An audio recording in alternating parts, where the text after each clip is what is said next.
Good morning and happy Sabbath to all of you. Happy Sabbath. As I was preparing this study the first time before we went to Miami, I began realizing that, there is much to do. Not anybody else but in me. I think it was Brother Fanaro that mentioned that sometimes, parents or couples, when they get married, they're not prepared for what is coming or what it may come.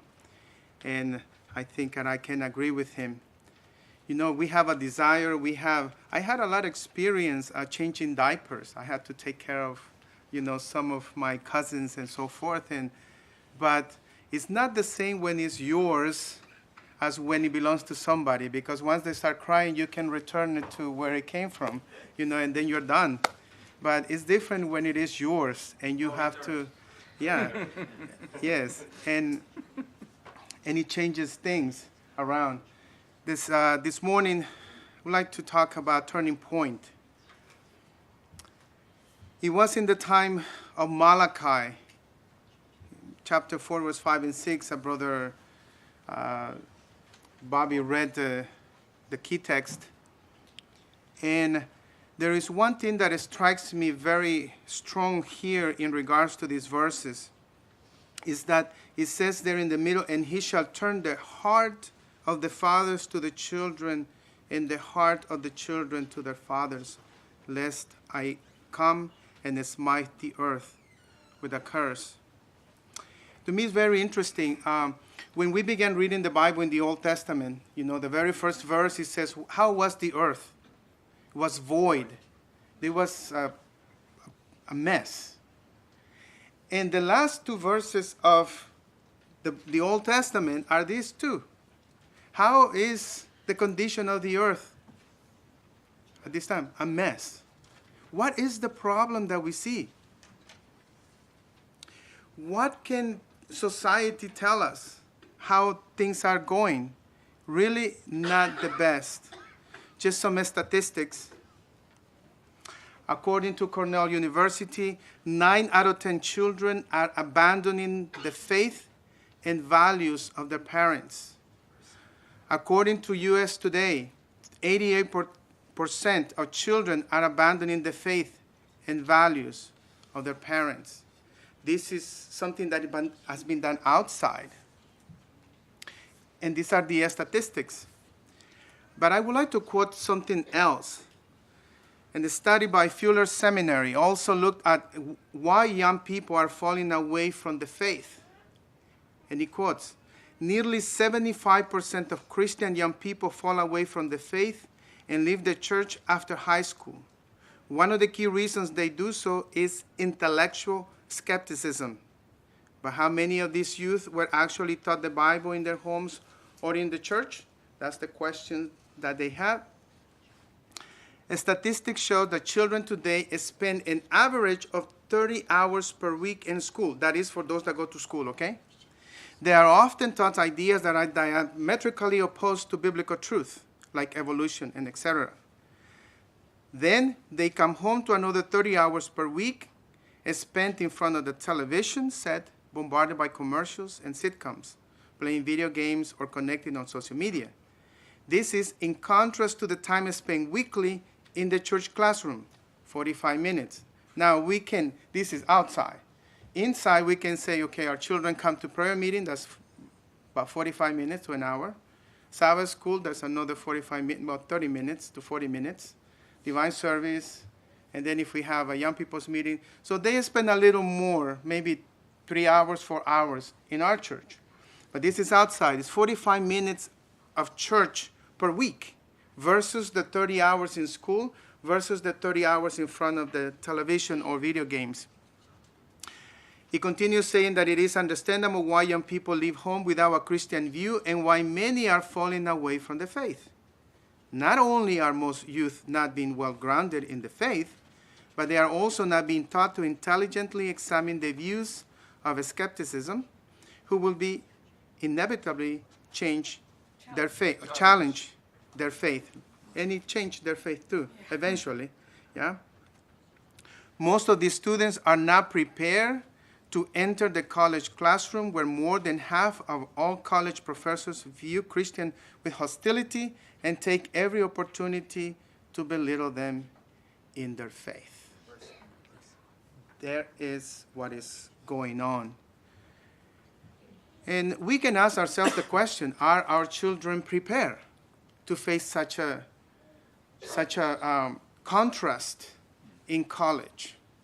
You know, if they are not prepared in the home, if the church does not support the families, what will be the result? You know, it's very sad. I mean, I have talked to Brother Bobby many times, and he had talked to me about certain things, and he has some experiences, and I mean, he has to suffer in his own life with his children, you know, like when they went to college and how things change their character and other things, and it's very unfortunately. Some of us know, there was a young man here that came several times, what's his name, from Lynchburg, your friend? Sean. There was a young man that used to come here. He went to a university. He did his 4 years. And at the end, an Adventist university, yes. And at the end, now he is an unbeliever. Can you imagine? And he was very strong Christian. We saw him here. He came here. And we had some good conversations. And yet, at the end, where is he today? You know, sad, very sad. But one of the verses that this same study mentions is the following.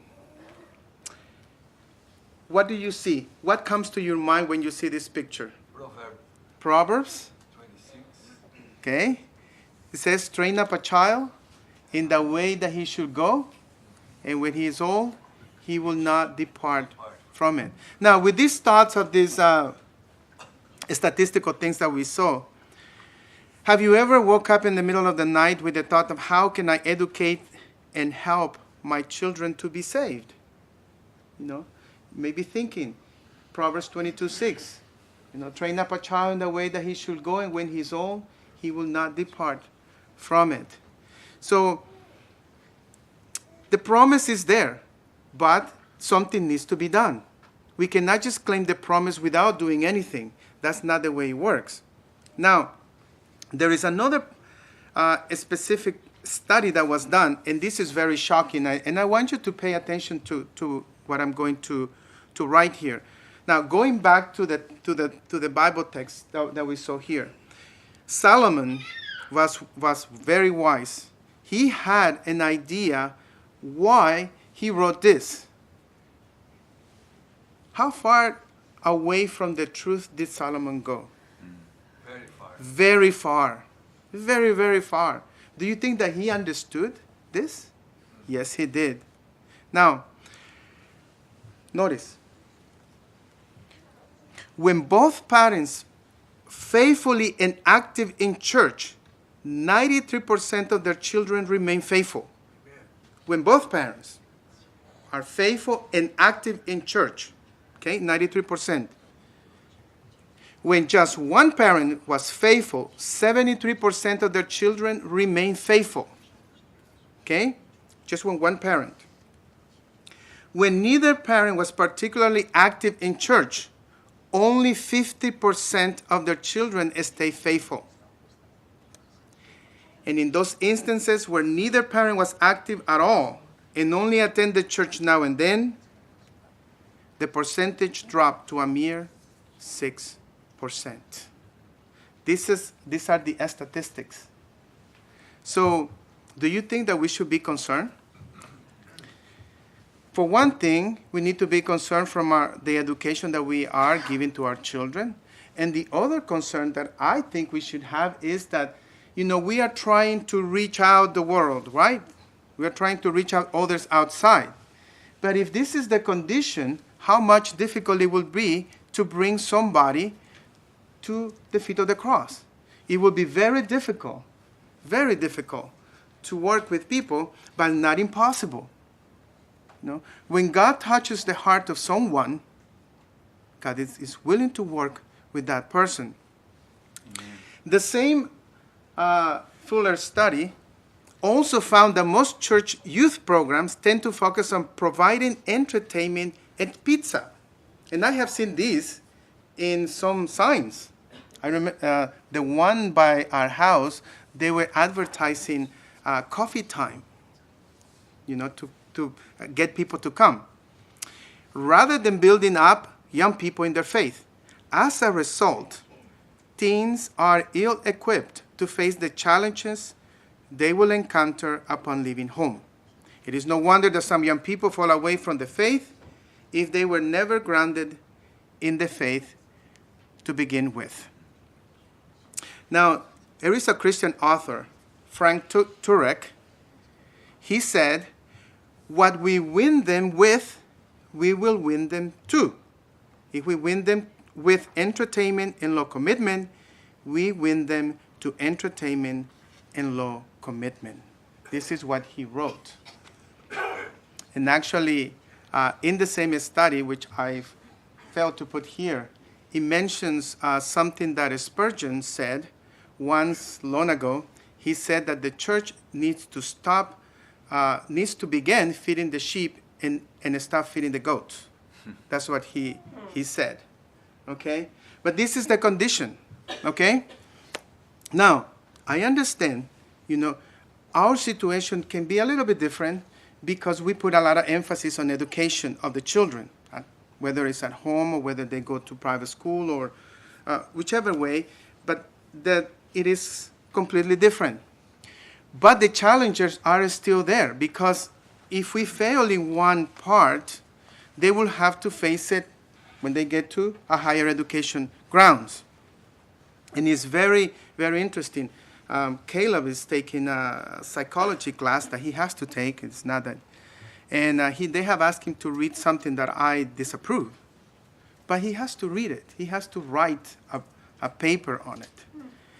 And thankfully, he's a little older now, but can you imagine if they will ask him to read that same book when he was only 10 or 11 years old?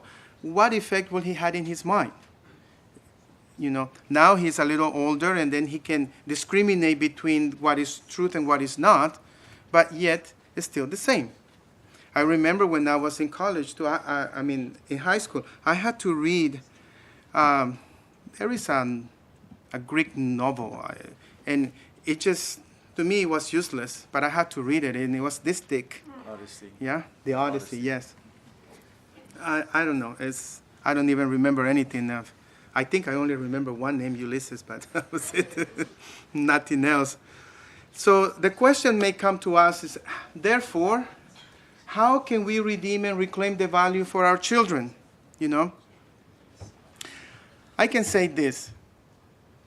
I am coming from a house, when I was born, my parents were not united in one thing, in religion. One was a Catholic, the other one was Pentecostal. The easiest thing to do was they didn't go to church. But once we got a little older, my dad said, you need to go to Mass. So I grew up going to Catholic church, And looking back, I think, well, in one way, I am thankful because he put certain fear in me, towards God. But on the other hand, it would have been much easier if my parents would have at least agreed to go to church either way, But seeing this situation, at least it put something in my heart that I wasn't going to do that. Because I know how I felt. I questioned my father at one point, and I said, Dad, why you don't go to church?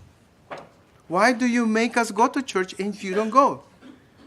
And he wouldn't answer me until I asked him the third time, and I knew not to push it too far, okay? And my dad finally, he gave me an answer, which is, I didn't understand what he said at that time, but now I understand it, and because many things are happening now in the Catholic Church, unfortunately, that are on the news. And that's what my father meant, but he kind of gave it to me in a parable. So, 10 years old, I wasn't going to understand, but now I do. So, but, in order to redeem a time for me, there are certain things that I did not learn because my father didn't have it either. So, but how can we turn the heart of the fathers to the children and the heart of the children to their fathers? It's interesting that the word hearts, is found in the Bible 886 times. So that means that the heart is a very important part of the Bible. Okay? Now another question is, and where should we begin the restoring of the relationship, the families, and the values of our heritage? I said that my parents were divided in this situation, but I have to rectify something. They did love their children. They were separated in that fact, and they didn't make a big deal about it. But they did really love us very much. And for that, I am very, very thankful, because they are still together. They've been married more than 50-something years. That says an example for me, that I know now that I am married, that, there were a lot of things that happened behind the doors that I never knew. Why? Because I know that there are discussions that are done behind doors between me and my wife that my children don't know. So, and it happens in every family. So, home must be a learning center. The original design of God was that the family as a home, the Eden home. Can you imagine, can you picture this gift that God gave to Adam and Eve? A beautiful garden. How many of you like gardens? There is a beautiful garden in Charlotte. Can't remember the name. But you go there, and they have all kinds of flowers. And when it blooms, that place is just beautiful. All kinds of smells, all kind of birds, all kind of insects you can see. It's just beautiful, beautiful. And there is one flower that I love, and that is roses. I remember one time a good friend of mine, he said, let's go to the, I think it's a garden rose. It's somewhere in LA South. I don't remember the name. But you go there, and they have more than 150 varieties of roses. You walk around, and you see there's pink, yellow, white, blue mixed, and it's beautiful, beautiful, beautiful. And that gave me an idea. This is only roses, but imagine all kinds of flowers and all kinds of different things in the Garden of Eden that God gave them, and that was the Eden home. The home was the center of the learning and school. All other schools can be an effective extension of the home education. Now, we all know that as soon as God put Adam and Eve in the garden, he gave them something to do, right, with the garden, which was what? To keep it, address it, and keep it. So, there's more to do. There's a lot of education that it can be done. Okay? So, in Child Guidance on page 17, it says that it is in the home that the education of the child is to begin. Here is his first school. Here, with his parents as instructors, he is to learn the lessons that are to guide him through life. Lessons of self-respect, obedience, reverence, self-control. The educational influence of the home are a decided power for good or for evil. So, as the education begins in the home, those that are there, the father and the mother, they must have an effective way to teach the children by the living experiences rather than the classroom theory. I remember Caleb, and sorry Caleb, but I know he told us not to use him as a story time, but I learned a lot with Caleb. One thing my father did, it was that he said, you can't play unless you do your part to clean the house. So every meal we had to do the dishes, mop and sweep the floor, and put the dishes up. And since we were 3, each one did one part each time. So I remember when Caleb, I think he was 4 or 5 years old, I had to put a stool so he could get up. And I told him, I said, you're going to have to help me. And we were doing the dishes. And at one point, the phone rang, and I turned around, and I put too much soap, and you know, with the soap and the water, it creates bubbles. When I turned around, I mean, he was having fun, and I was thinking, oh boy, there were bubbles everywhere, and he was just having a ball. And I was thinking, well, if that's how he's gonna learn, no problem. You know, he has to learn. But you know, as they grow, you learn that you know, they try to skip these things. So finally, I decided, no, this has to stop. Thankfully for technology, I got on my computer and I did prepare a schedule Monday through Sunday, breakfast, lunch, dinner. One does the dishes, the other one dries them and puts them up, the other one cleans the counters and the floor, and then the kitchen is clean. But I have to do that, and I have to divide it, because they would say, I did it last time, he did it last time, and then I said, no, this is it, no more. This is the way it's gonna be. So I hope that they will be thankful later in life. You know, they will remember that we were not doing it because we were mean, but we were doing it because we really want you to learn, you know, in some things that are very essential for your life. So certain goals, they need to be established. Daily life in the home should be turned into a vital learning experience, you know. And Deuteronomy chapter 6, verses 7 through 9 says, and thou shalt teach them diligently unto thy children, and thou shalt talk to them when thou sittest in thy house, and when thou walkest by the way, when thou layest down, and when thou risest up, and thou shalt bind them for a sign upon thy hand. And they shall be a frontlets between thy eyes, and thou shalt write them upon the post of thy house and on thy gates. You know, sometimes you don't expect to see certain reaction in your children. Caleb has always been a little mechanically inclined, and he liked to take things apart. And I remember he found a radio, and he took it apart. And he took it apart and he put it back together. And I was just wondering myself how he did that.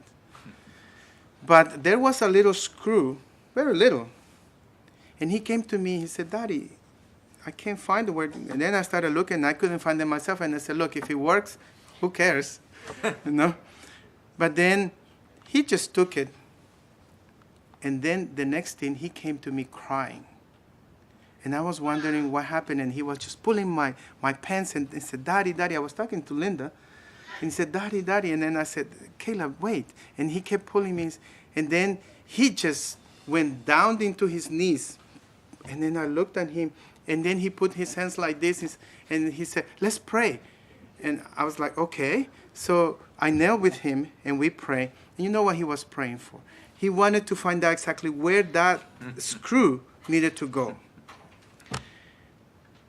And I was like, okay, you know, God cares even of those little things. Amen.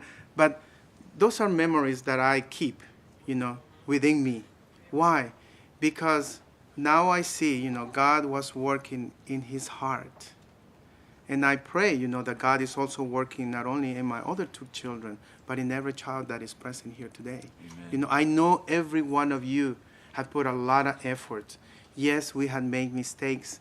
Yes, we have cried sometimes because we don't know what to do.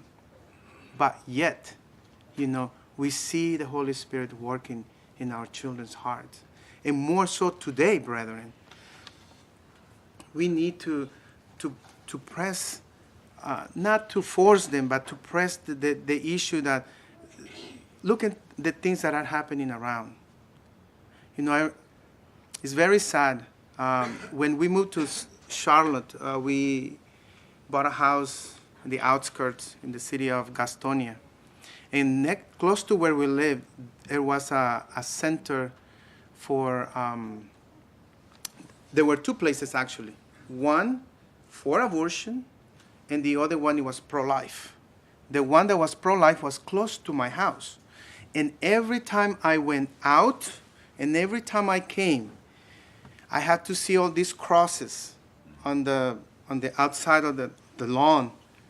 And one time I stopped and asked, no, I think it was my wife, stopped and asked how many crosses were there. Were about 3,000 crosses. And it's very sad. You know, how many children are murdered because of this? You know, it's very sad. But the home needs to be a place where we learn to care about others, you know, to care about life. Another point is that the Bible needs to be a guideline. The fear of the Lord is the beginning of wisdom, and the knowledge of the holy is understanding. For by thy days shall be multiplied, and the years of thy life shall be increased. You know, I remember when I was in school, there was a class given to us. And I don't know how you will term it in English here, but the word that they used was civics, okay? And everything that we taught there, it was how to be kind to our elders, how we needed to deal with issues that happen. And, well, there were other things, you know, like, you know, every time you hear the national anthem, you need to stand up and put your hand in your heart and all these things. But there were other things that were very important. Morals, yes. And I remember 3 years later, the government stopped that class. And what I can remember is this, that once they began not giving that class anymore, then I could see a change in society. Not for the good, not for the bad. Almost 40 years later now, they are trying to bring that class back into the classrooms in El Salvador. But almost a generation is lost due to this. And, you know, I remember my dad used to tell me, he said, look, when you are walking on the sidewalk and you see an older person, whether you know the person or you don't, you have to say either good morning, good afternoon, or good evening. And I remember the peasants, when they were coming with the, you know, walking, from whatever they were doing, and they, you know, they were wearing their straw hats and everything, and you will say good morning, they will acknowledge that by taking their hat and bowing a little bit. So, you know, those things are lost, those things are gone. And it's very sad because we don't have that appreciation for the older people. And that needs to be revived. We need to. Amen. My dad also used to tell me, you know, we needed to take the bus wherever we had to go, and the buses were always packed. And if you see an older person standing, trying to, you know, withstand the movements of the bus, say you stand up and you tell the person, come and sit here, and you don't say anything, you just do it. And, you know, we did it, no problem. And you could see the smile on people's faces. You know, when they were coming from the grocery store, they had to bring the big bags, you know, and they were walking, and I said, you help them. If you know where they are going, you help them. You know, you do all these things. But it doesn't happen very often. I mean, I'm sad, but even here, you know. My dad said, when you go into a place, a restaurant or a convenience store, anywhere, when you open the door, look back and see if there is somebody else coming, and you hold the door. And people, in the past, they used to say thank you. Today, they don't. They just go by you, and then they like, you know, who cares? And I'm like, that's not the way it was, you know. But it's still, that is in me. You know, I open the door, and I hold the door. So, but the people don't they don't care anything, you know. So we need to remember, and we need to uphold the Bible principles so we can make a better society, because that is the whole thing, to make a better society. In the Bible, you will find one thing that is very important, and is the relationship that we can have with the neighbors. And that can be within the church and out of the church. We were reading it today in the Sabbath Bible lesson. You know, that anyone that comes should be feel welcome, right? To a church. Okay? The lessons of the Bible have a moral and religious influence on the character, and as they are brought into the practical life, a noble all-round manhood does not come by chance. It is the result of the molding process of character building in the early years of youth and a practice of the law of God in the home. God will bless the faithful efforts of all who teach their children as he has directed. You know, I mentioned before that my dad was not a religious person, but he believed in God. And I remember two things that he told us. He said, you don't lie and you don't steal. I try not to lie, okay? And stealing, that was not for me. But one time, I remember, my brother saw where I was putting money. And we were kids. So I turned around and left. But for whatever reason, I said, let me go back and get something from my drawer.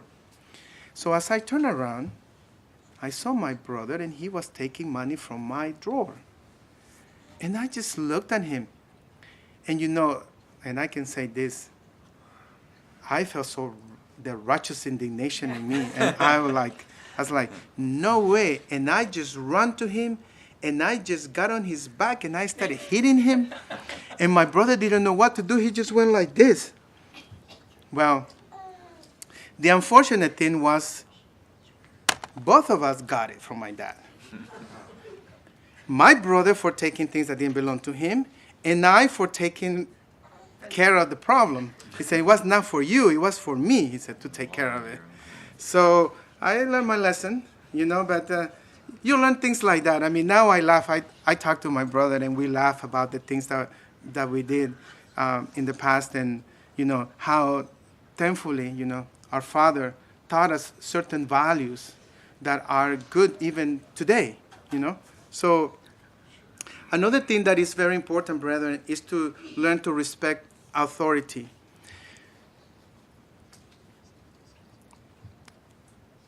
If I ask you, what binds the two tables of stone where the Ten Commandments are, what will be your answer? The fifth commandment. You got it. It's the fifth commandment. It binds the two. Why is that?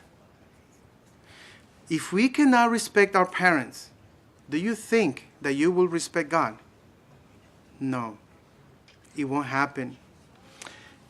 You know, I don't know who came with this device, and I'm not talking about a phone or anything like that.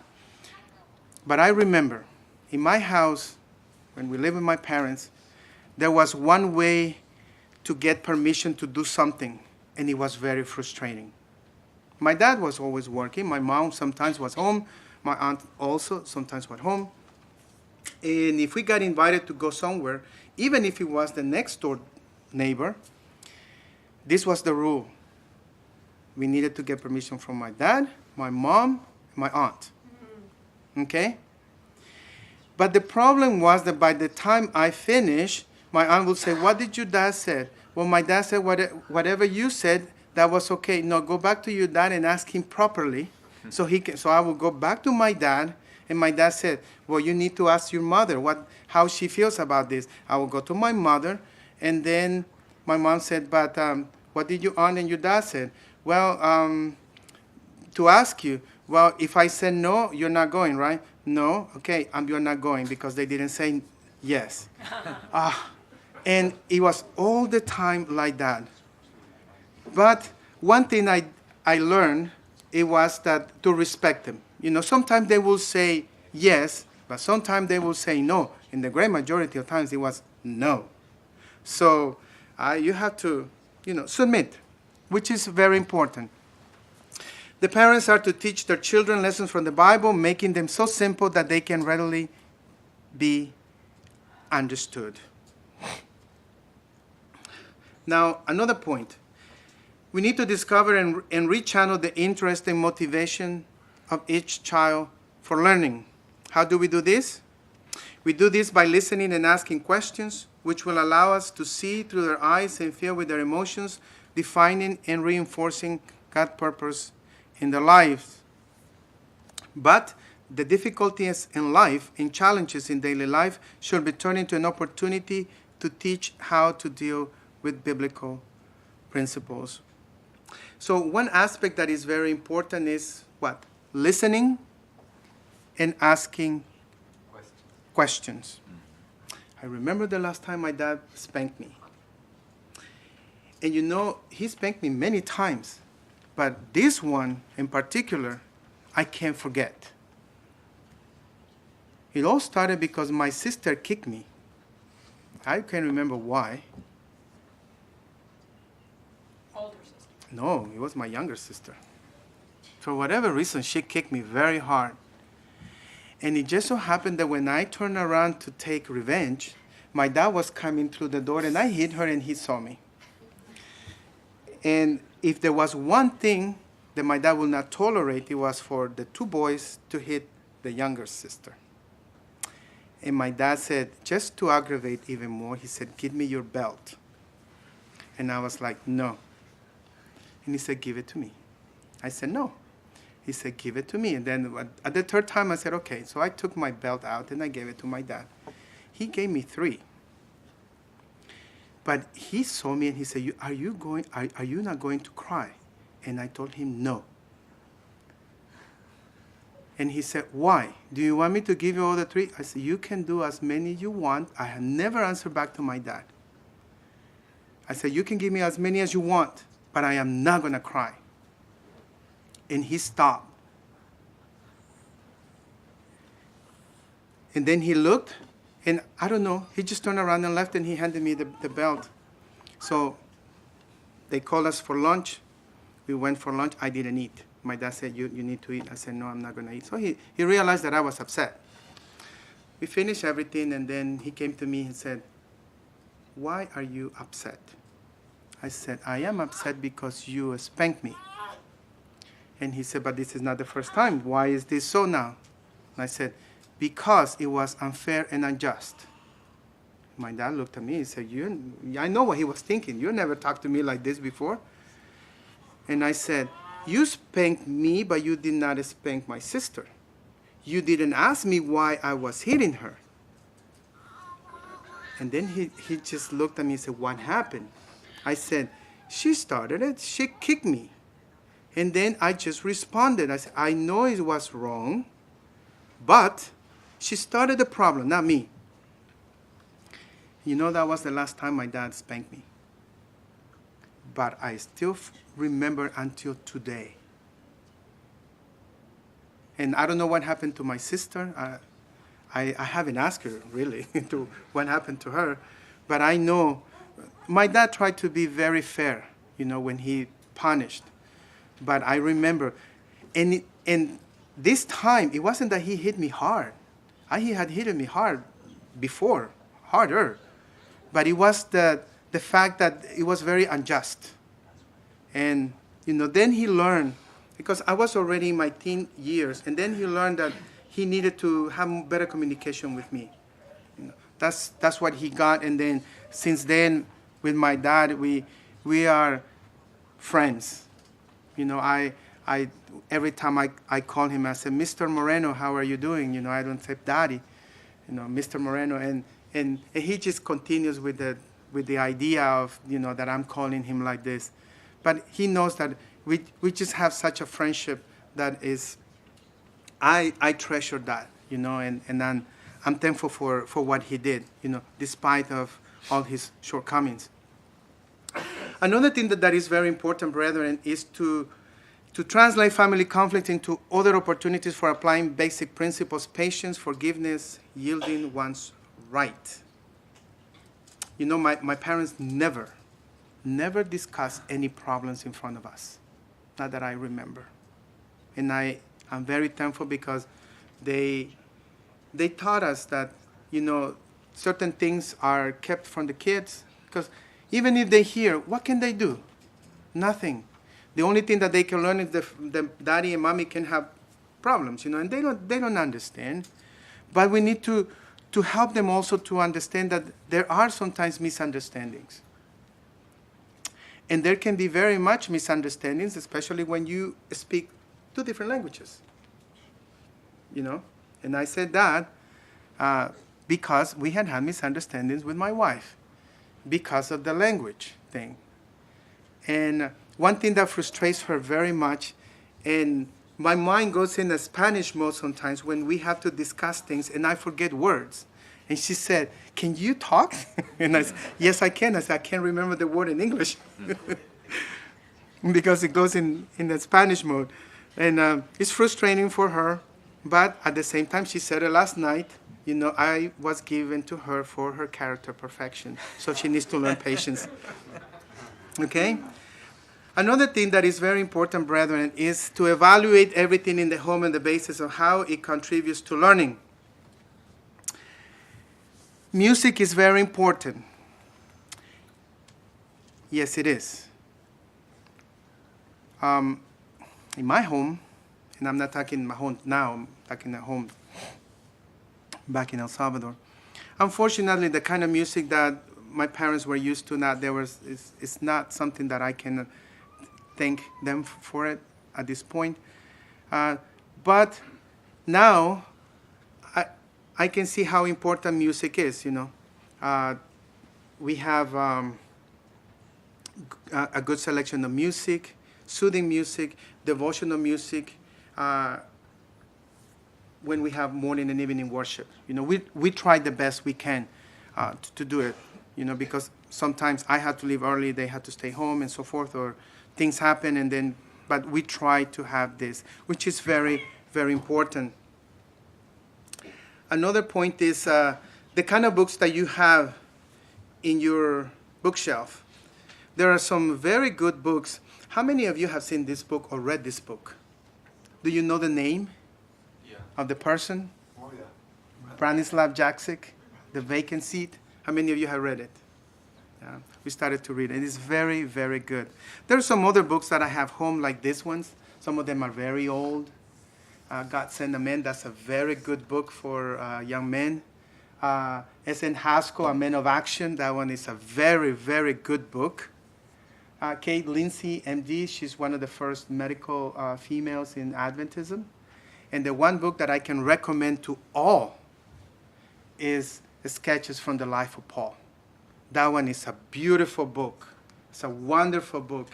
It was written in such a way that you feel like you are there. Uh-huh. I don't know how it happens, but you feel like you are right there. It's just the way it was written, and it's very good. So we need to choose the books that we can have at home and discard those that are not important. We also need to remove books, pictures that are not good, but we need to replace the pictures with something that are very appropriate. Books. I have a lot of books. My children can be a witness. I have like 1, 2, 3, 4, 5, 6. I don't know. Maybe I have like 1,000 books, and many of them are in theology. But we try to find a lot of books for the kids that have moral values, that is an important part. Also, brethren, another thing that is very important is to make the home the center of meaningful spiritual activities, like what? Family gatherings, church family groups, prayer groups, Bible readings. Because it is very important. We are social, and we need to open the doors for other families to get together and have an influence on those that are around us. Time is passing, but I would like to mention a few things here. The father must be responsible for the teaching, and this is where the issue of the heart comes in. I found this. Becoming a father is easy enough, but being one can be very rough. And there is something truth to that. So how can we avoid the crisis from happening in our homes? We need to remember what Deuteronomy 4 verse 9 says. Only take heed to thyself and keep thy soul diligently, lest thou forget the things which thine eyes have seen, and lest they depart from thy heart all the days of thy life, but teach them thy sons and thy sons' sons. So once you become a father, it doesn't stop. You need to keep transferring that information to your children, to your grandchildren, great-grandchildren if you have that opportunity, and so on. One character of the Bible that struck me very much is Noah. Hebrews 11:7 says that by faith Noah, being warned of God of things not seen as yet, moved with fear and prepared an ark to the saving of his house, by the which he condemned the world and became heir of the righteousness which is by faith. He worked very hard, 120 years. His children were not even born. They were born while he was building the ark. Yeah? But because of his example and his dedication, his children also were saved. It was a double purpose on that. In Testimonies for the Church, Volume 5, page 134, 135 says, and as in the days of Noah, there is too much eating and drinking and planting and building. The world has stolen the energies of the servants of Christ. Brethren, if you will have your religion honored by unbelievers, honor it yourself by corresponding works, by a close connection with God, and a strict adherence to the Bible truth in the face of difficulty and worldly pressure. You may infuse the spirit of the truth into the heart of your children so that they will work effectually with you as instruments in God's hands for good. Amen. Notice what it says here. We need to do this. Excuse me. We need to do what? Honor our religion. Okay? We have to have a good connection with God and a strict adherence to the Bible truth, despite the problems. And then he says you will infuse the spirit of truth into the heart of your children. You know, how many parents, you know, when they are in distress, they go and pray for themselves, and the children see. What are they learning by this? That God is a God that answers prayers. The father should be the center of the home. He's the lawmaker. Also, he's the priest. As such, he should be the one that is infusing this truth in the heart of his children. How? By proving to them that the God that we serve is the God that can answer. He says that he needs to illustrate in his own manly bearing the sternest virtues, energy, integrity, honesty, patience, courage, diligence, and practical usefulness. The father is, in one sense, the priest of the household, laying upon the altar of God the morning and the evening sacrifice. Let's keep this one. Let's go to another point. Learn to communicate to the heart of your child. You know, this is where many men have problems. And I, one of them. You know, because I'm in and out of the house. The child, the kids spend a lot of time with the mom. The mom is the one that knows when they are hurting, when they are happy, when they are upset. She can see a miles away. But the father sometimes is clueless. Okay? Unless the mother tells. So, but in many occasions, and I think many parents here, fathers, will agree with me. And this happened many times. I remember coming home. My son have asked me if he could do something, and I said, no, you can't. Okay? But I leave. I go and do my business. I come home, and the next thing I see is he's doing the very thing I said that he couldn't. So I asked, why are you doing this? He said, Mommy said that I could. So at first I was a little bit like, wow. Now it's not only my son, but also my wife. You know, they are going against this. But then I talked to my wife and I said, you know, we need to agree on something. When Caleb said, okay, Lynn, come, and they said, if I can do this, and I said, no, you need to ask them what I said. And vice versa, I said, because the problem is this, I said, that the bad of the movie ended up being me most of the time, because I said no, and she said yes, and then at the end, it was just with Mommy, now with Daddy. Daddy became the bad guy. And I said, no, that has to stop here. You know, so you need to ask them if I said yeah or nay. And if I didn't say anything, no. But also, I opted afterwards. I thought, well, no, when I get home and I see them doing what I said no, I'm just going to go straight to my wife. And I said, did you tell them that they could do this? And, said, yeah. And if she said yes, that was it. It settled the matter. I wasn't going to get, out of shape for that. But it happens. But this is the reason, brethren. Children do not learn from who they don't like.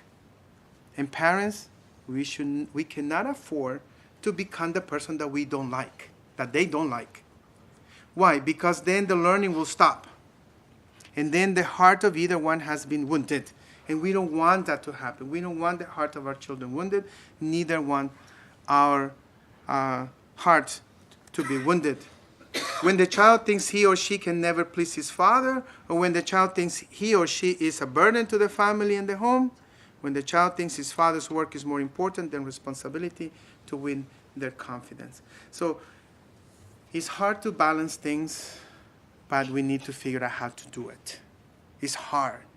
It's hard to balance things, but it's not impossible.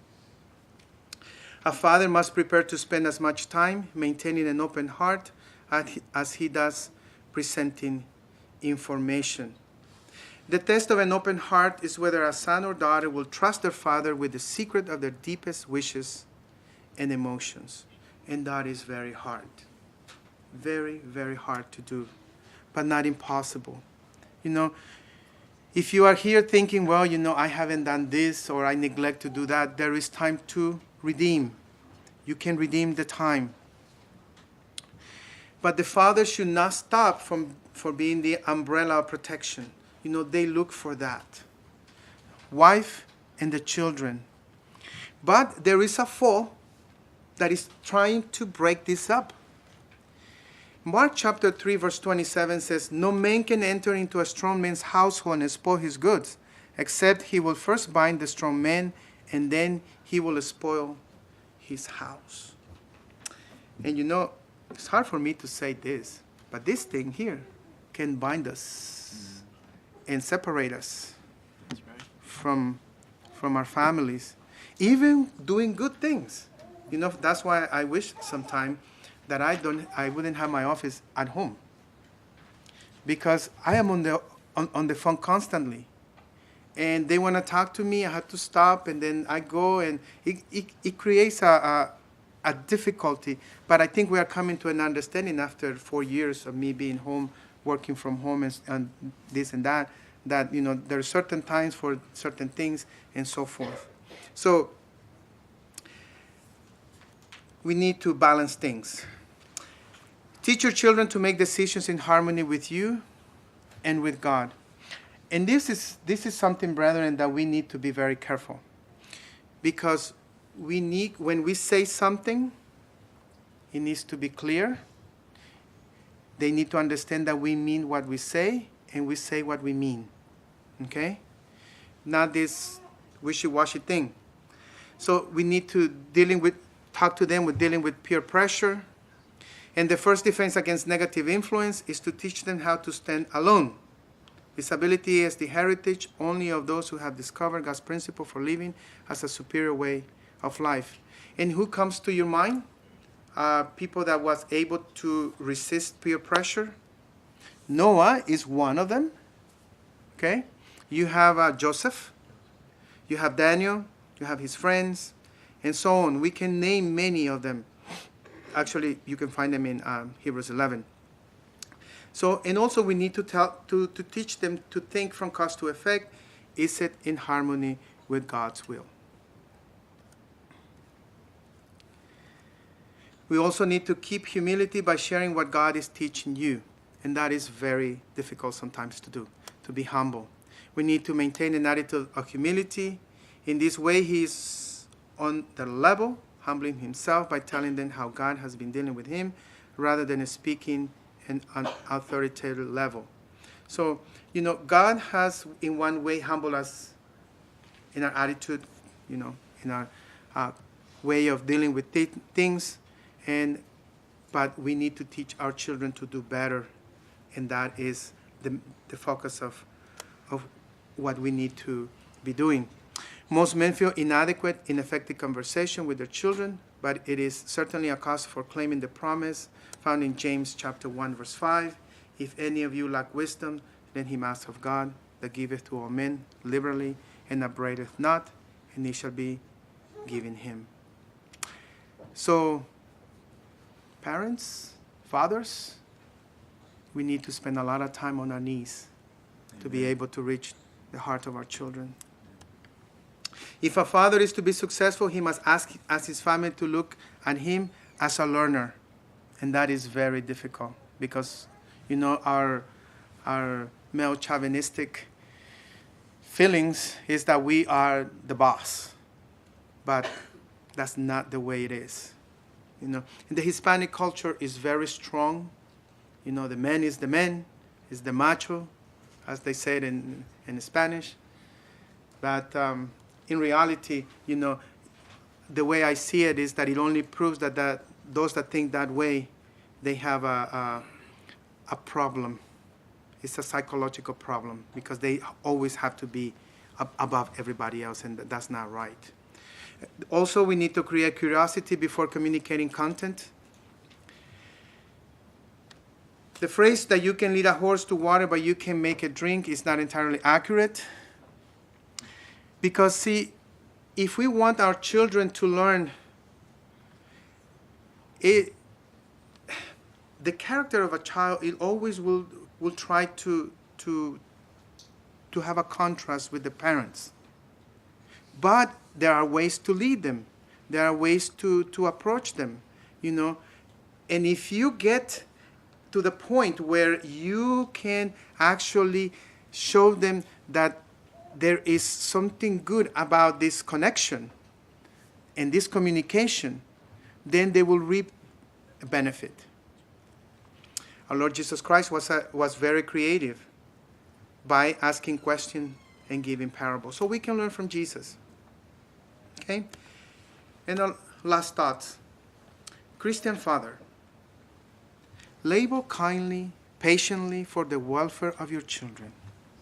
Seek to turn their hearts to the bright beams of the Son of Righteousness. Teach them by precept and example that the Spirit of Christ is the spirit of doing good. So what is it saying here? Is that when we do practice Christianity as a whole, as it is, what are the children going to see? Christianity, he said, they will turn their heart to the bright beams of the Son of Righteousness. They can hear all what we say, but they want to see it. If children were trained according to the teachings of God's Word, they will manifest a deference for superiors, a priority of deportment, and a beauty of character that will make them beloved by their associate and beloved of God. Did you see what it says here? If they are trained according to the teaching of God's Word, they will manifest a superiority. They will learn how to accept the opinions of others. That's what the word deference means. A propriety of deportment. They will be kind. They will always have this idea that everybody else is better than them. He says, and a beauty of character that will make them beloved by their associates and beloved of God. Amen. But there is one question, brethren, found in Ezekiel chapter 13, verse 20. God at the end will ask this question. Where is the flock that was given thee? Thy beautiful flock. That is an answer that each and every one of us will have to give to the Lord. But this picture has a lot of meaning to me. If we can bring our family together and let them understand that there is power in the cross of Christ, that everything else can be dropped, but find the place that God has for us in eternity, I think will be worth the difficulties that we suffer here. May God help us that we all have the desire, to collect our little ones. Well, some of them are not little anymore, but you know what I mean. And bring them to Christ. And brethren, I believe that on the other side of the shore, when we see their face and we see the answer to our prayers, our cries, our laugh with them, we will say, heaven is cheap enough. Yeah. So may God be with us, brethren, and help us, because the days are evil, and we need to protect our children. Amen. Amen.